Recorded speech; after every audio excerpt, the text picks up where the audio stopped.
Séparés depuis quelques années, Mathieu, Romain Duris et Anna, Olga Kurilenko, ont appris à vivre avec la maladie génétique de leur fille Sarah, 12 ans, obligée de rester dans une bulle géante qui filtre l'air. Mais, alors qu'un mystérieux brouillard mortel envahit Paris, les deux parents sont contraints pour survivre de laisser leur fille et de se réfugier au dernier étage chez un couple de personnes âgées, Lucien et Colette, car leur appartement n'est pas submergé par la brume. Déterminés à maintenir leur fille en vie, malgré le brouillard qui continue de se répandre d'heure en heure, Mathieu et Anna vont braver tous les dangers pour changer régulièrement la batterie de la bulle qui protège Sarah de ce gaz toxique et mortel à leurs risques et périls. C'est le bordel dehors. Dans la brume est un film franco-québécois de science-fiction réalisé par Daniel Roby en 2018. Ce long métrage se démarque ainsi d'un cinéma français, car peu de films de ce genre sont produits en France. De plus, l'idée de brouillard mystérieux qui surgit de nulle part rappelle fortement plusieurs œuvres.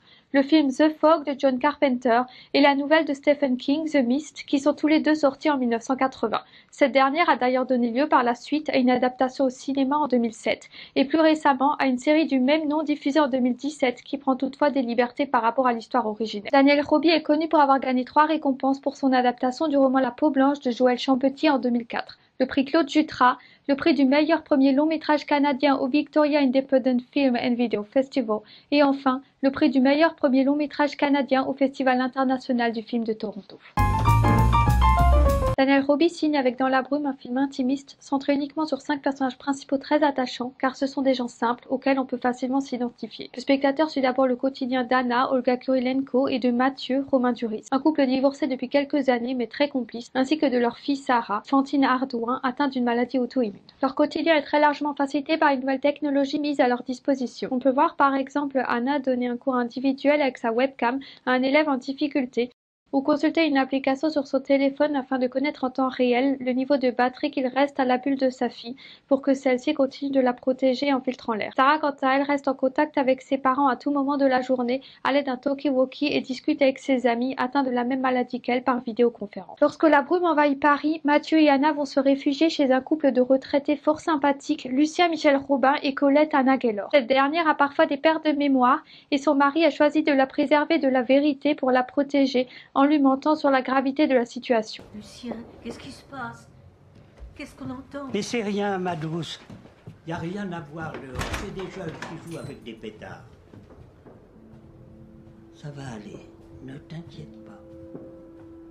Le réalisateur a souhaité que le décor ressemble vraiment à un immeuble typique de Paris, de style haussmannien, pour que les Parisiens puissent imaginer cette situation. Afin de faciliter le travail avec la fumée, les scènes qui se déroulent dans les appartements d'Anna, des retraités, du voisin du dessous, ainsi que les séquences sur le balcon où la brume envahit la capitale ont été réalisées en studio. Au passage, on reconnaît également quelques symboles parisiens comme une bouche de métro ou encore la basilique du Sacré-Cœur de Montmartre. Moi qui habite à Paris depuis plusieurs années, je me suis plongée dans l'histoire et je me suis vraiment imaginé que cette situation pouvait réellement arriver. Le réalisateur choisit enfin une cause naturelle à cette catastrophe, à savoir un tremblement de terre, pour expliquer l'apparition de cette brume mystérieuse. C'est d'ailleurs une des seules choses dont on est sûr car beaucoup de questions restent en suspens jusqu'à la fin du film, ce que je trouve dommage car j'aurais voulu en apprendre davantage. En tout cas, je pense personnellement que ce brouillard peut s'expliquer par le fait que la nature, fatiguée d'être maltraitée par les humains qui la polluent sans cesse, se venge d'eux en les décimant. Elle épargne toutefois quelques animaux, des chiens et essentiellement les enfants atteints de la même maladie auto-immune que Sarah, peut-être parce que ces derniers ne l'ont jamais maltraitée. Cela leur permettra de repartir à zéro, de créer un monde meilleur en changeant leurs habitudes et en adoptant les bons gestes pour sauver notre planète. D'ailleurs, tout le monde est impuissant face à cette catastrophe, y compris le gouvernement et les militaires. Et les militaires, ils savent au moins d'où elle vient, cette brume? Ils disent qu'elle est sortie de terre juste après le séisme. Tout ce que je peux vous dire, c'est qu'ils avaient l'air aussi paumés que nous. On le voit bien dans la scène où Mathieu, alias Romain Duris, se trouve sur les toits et regarde la ville de Paris. Il est insignifiant, minuscule, et est dominé par le brouillard qui est présent partout dans le plan. Un autre exemple est le plan sur l'escalier, qui forme un cercle lorsqu'Anna regarde la brume monter, avant de se réfugier chez le couple de personnes âgées. Mathieu et Anna sont enfermés, piégés, dans une ville qui ne leur appartient plus. Techniquement, le film est une réussite. La brume est assez réaliste, tout comme les effets spéciaux.